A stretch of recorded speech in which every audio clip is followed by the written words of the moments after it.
Bonjour et bienvenue sur la chaîne du whisky. Aujourd'hui, on va aborder l'influence du traitement thermique du fût dans lequel mature le whisky. Si j'emploie pour l'instant ce terme générique compliqué, c'est parce que lors de mes recherches pour cette vidéo, j'ai trouvé deux termes relatifs au traitement thermique qui étaient employés parfois indifféremment. On parle de fût toasté, mais également de fût bousiné, charred barrels en américain. Est-ce que le toasting, c'est la même chose que le charring ? Le point commun entre ces deux techniques, c'est l'emploi d'une flamme nue placée à proximité du bois qui va augmenter la température et modifier la structure chimique des molécules du bois. La lignine, la cellulose, l'hémicellulose, tout ceci a été traité en détail dans l'épisode 6. Pour toaster un fût, on place un brasero en son centre pendant plusieurs minutes, dont le nombre dépend du degré de toastage désiré. Il suffit de 160 degrés Celsius pour que la lignine, la cellulose et l'hémicellulose commencent à se décomposer. À 270 degrés Celsius, on a un changement de couleur visible. Et au-dessus de 350 degrés, la couche noire de bois carbonisé apparaît. Aux États-Unis, pour faire du bourbon par exemple, il faut nécessairement utiliser du chêne neuf qui a été carbonisé au préalable. Est-ce qu'un heavy toasting suffit ? Non. Il est nécessaire de bousiner le fût. Et pour ce faire, un petit brasero ne suffira pas. Non, pour cette opération, il nous faut un lance-flamme. Bon, ok, pas ce modèle-là, mais c'est l'idée. On projette une flamme sur l'intérieur du fût en faisant tourner ce dernier sur lui-même, de manière à obtenir une chauffe bien homogène. C'est la durée de cette opération qui va avoir une influence sur le niveau de bousinage du fût.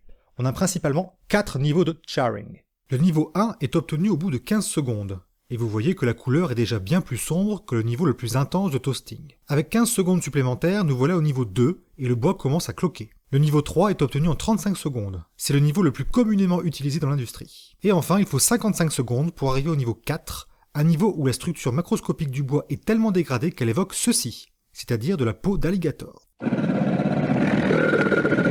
Selon le niveau de bousinage, on obtient une couche noire de 3 à 6 mm d'épaisseur. Pour bousiner mes petits bouts de chêne, je n'avais pas de lance-flamme, alors j'ai utilisé un chalumeau. Bon, en fait, le vrai bruit est moins impressionnant. Il existe une corrélation entre la couleur d'une flamme et sa température. Voici quelques flammes issues d'un bec benzène, qui est un brûleur à gaz utilisé en laboratoire. Plus on ouvre l'entrée d'air ici, plus on a un apport d'oxygène important, plus la combustion du gaz est efficace, et donc plus la température de la flamme est importante. Voilà comment on peut passer d'une flamme jaune à environ 600 degrés Celsius à une flamme bleue à environ 1200 degrés Celsius. Du coup, pour obtenir un bousinage précis, je vais procéder au pif, puisque j'ai une température plus élevée que pour un bousinage industriel. La flamme a beau être très chaude, il faut quelques instants au bois pour monter en température. Jusqu'à 250 degrés, il ne fait que sécher en baissant son taux d'humidité. Ce n'est qu'au-delà que la pyrolyse du bois a réellement lieu. Pour mon expérience, j'ai tenté de réaliser un bousinage à peu près homogène pour mes échantillons témoins A et B. Il s'agit des morceaux de chêne que vous avez déjà rencontrés dans les épisodes 8 et 9. Pour mon échantillon C, j'ai utilisé un morceau de chêne non bousiné, comme pour la production de corn whisky, dans le cahier des charges précise que si on emploie des fûts de chêne neufs, alors ceux-ci ne doivent pas être bousinés. Et pour mon échantillon D, j'ai utilisé un morceau de chêne plus bousiné que les autres. À vue d'œil, on est à peu près au niveau 1 de bousinage, du moins pour l'aspect extérieur, parce que comme on le voit ici, on est loin des 3 mm d'épaisseur de couche noire. Comme précédemment, j'ai introduit ces morceaux de chêne dans du corn moonshine, et j'ai attendu. Voici ce que j'ai eu quelques heures plus tard. La différence de coloration est visible à l'œil nu, que ce soit en comparant le témoin et l'échantillon C, ou en comparant le témoin et l'échantillon D. Pour quantifier tout cela, et comme dans les épisodes précédents, j'ai mesuré l'évolution de l'absorbance au cours du temps, et voici les valeurs que j'ai obtenues, ainsi que les courbes. On constate comme pressenti qu'un fût de chêne non bousiné va imprégner le distillat beaucoup moins rapidement qu'un fût de chêne bousiné. Par ailleurs, plus le bousinage est important, plus le fût travaille, ce qui s'explique par une plus grande quantité de molécules aromatiques libérées lors de l'étape de bousinage, celles-ci étant directement issues de la dégradation des polymères contenus dans le bois.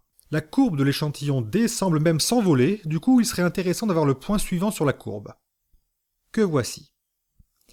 En fait, la courbe finit par se stabiliser pour ne presque plus évoluer. Comme peut en témoigner approximativement cette photo un peu floue prise 48 heures après le début de l'expérience. L'expérience témoin, quant à elle, a dû s'arrêter au bout de 24 heures, pour des raisons que j'expliquerai dans l'épisode 11. Donc je ne puis prédire la suite de la courbe de l'expérience témoin. En revanche, j'ai oublié de prendre les mesures pour l'échantillon C, au-delà de 24 heures et 30 minutes. Pour compenser, j'ai pris une photo une semaine, soit 168 heures, après le début de l'expérience, et je constate que l'échantillon C est toujours plus clair que l'échantillon témoin, qui a pourtant cessé d'évoluer au bout de 24 heures et 30 minutes. Je peux donc prolonger la courbe rouge au feeling comme ceci, en disant qu'elle évolue très lentement par rapport au témoin. Ces résultats confirment mon analyse précédente sur l'influence du bousinage sur la maturation en fût. Ma conclusion est que, en ces temps de tension sur le marché du whisky et de raréfaction de fûts âgés, la tentation est forte pour les fabricants de whisky de bousiner le plus possible leur fût afin de donner un maximum d'arôme au whisky en un minimum de temps. On comprend maintenant également la pratique de la régénération de fûts usagés qui consiste à gratter la couche usée du fût et à retoaster ou rebousiner ce dernier, tout ceci dans le but à nouveau d'imprégner le nouveau distillat avec davantage de molécules aromatiques. À bientôt pour un prochain épisode.